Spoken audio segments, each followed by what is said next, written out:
So the symptom number 2 is called post-exertion malaise, which I called in the first video, when you do too much, it's a big problem, physical problem. And to explain how it feels, I think it helps to talk about the levels of ME/CFS. And they match the iceberg meme really well, because at the very top we have mild ME/CFS, which is above water, and I have been mild for about 6 to 9, maybe even 12 months. Overall, you feel okay, you feel like a functioning human, although you are very thin, not in a physical sense, but mentally. Things that you normally do can suddenly betray you by becoming way too hard. I remember once we went for a barbecue and I felt kind of weak, but again, and we reached there and I manned the barbecue, and that involved just standing up for a couple of hours. So I barely did any physical work or anything like that. And then we ate, and then we went to sit down and have a conversation. And during that, I just felt like I am falling asleep suddenly. Like I am so tired. So I started shutting down. It became really hard to keep my eyes open. And we decided to go back. And it was a tram ride to our place. And after I had to walk for about 4 minutes. Well, 4 minutes is an exaggeration, actually. It was, I don't know, a couple 100 meters maybe. Yeah, it's actually pretty close. Our building is the second to the tram station. And making that distance was really hard because I was crashing. We all call post-exertion malaise just crashes. Makes more sense. So mild means that after all this has happened, I felt much better the next day. It didn't feel as bad. And I was like, wow, that was a very weird incident. And then I kept doing whatever I was doing. So things are much easier to ignore when you are on mild stage. So you are above water, you're likely working, and yes, you may decide not to go outside on the weekend because you're just saving energy. And it's very easy to be unconscious about it also. I was saving energy, but subjectively it just felt like I was trying to relax because I worked too hard maybe this week. So it always feels like it's a very local decision, like I'm making that choice today, not past month or 6 months. So this is level mild. And every other level becomes progressively worse, and it feels like exponentially worse. So moderate, for example, is not normal life where you feel a bit limited and maybe you don't go out as often, but likely you can't leave your house at all. And this is where I spent the last, I'd say, 7 months. You can sometimes go out, you need to plan for it. As I mentioned also in the first video, some things just take a lot out of you, so you gotta plan days for recovery if you really need to leave house, which tells me that I am high moderate. So within the moderate, there are very different experiences. But generally, you can't go out, you can't do chores, you can't do any useful work, but you can still look after yourself, you could say. So I can get up, I can dress myself, I can take showers because I have a shower stool, and I can eat. Nobody needs to feed me. I can talk, I can express myself. I can do maybe 1 or 2 chores a week. Then the severe level is a situation where you can't stand up anymore. Or rather, the way clinicians describe it, you can stand up, but it is a major effort. So you can go to the toilet basically, and then you come back and you lay down again. Most of the time is spent trying to survive this feeling of something very heavy being on top of you. When I read about severe, I felt that it would be a kind of ultimate escapism.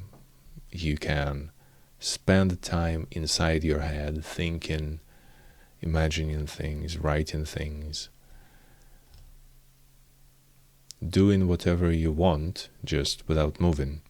But in reality, severe is almost painful. It is a very different type of pain. Not like being stabbed or having a sore throat. It's not tugging and it's not sharp.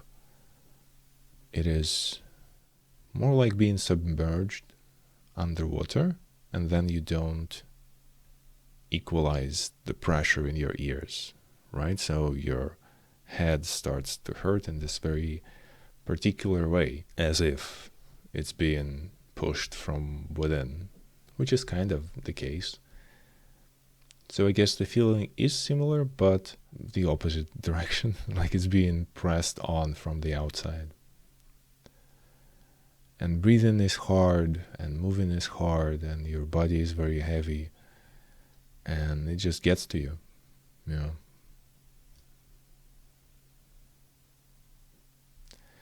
Then very severe is hard to imagine.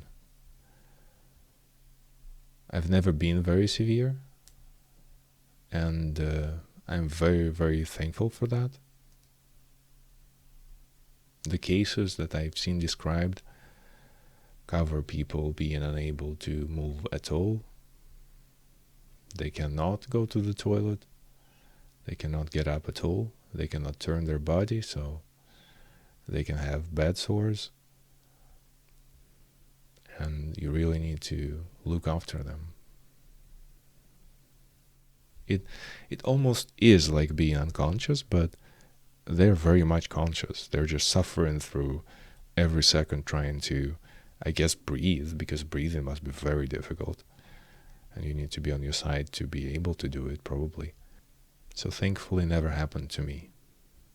And if it happened to you, the fact that you are still here is incredible. It also feels extreme. It honestly sounds way too extreme to be compatible with life, just physically. So good on you. Good job, your body, for working through that. Because I know you're not listening to this while being very severe. So good for you for coming back. So these are the 4 levels that you can move between if you are less lucky or more lucky, depending on the direction, and if you make serious mistakes, you can also drop a level. But I decided to talk about them because I think it's the best description of what post-exertion malaise even is, and how we experience crashes.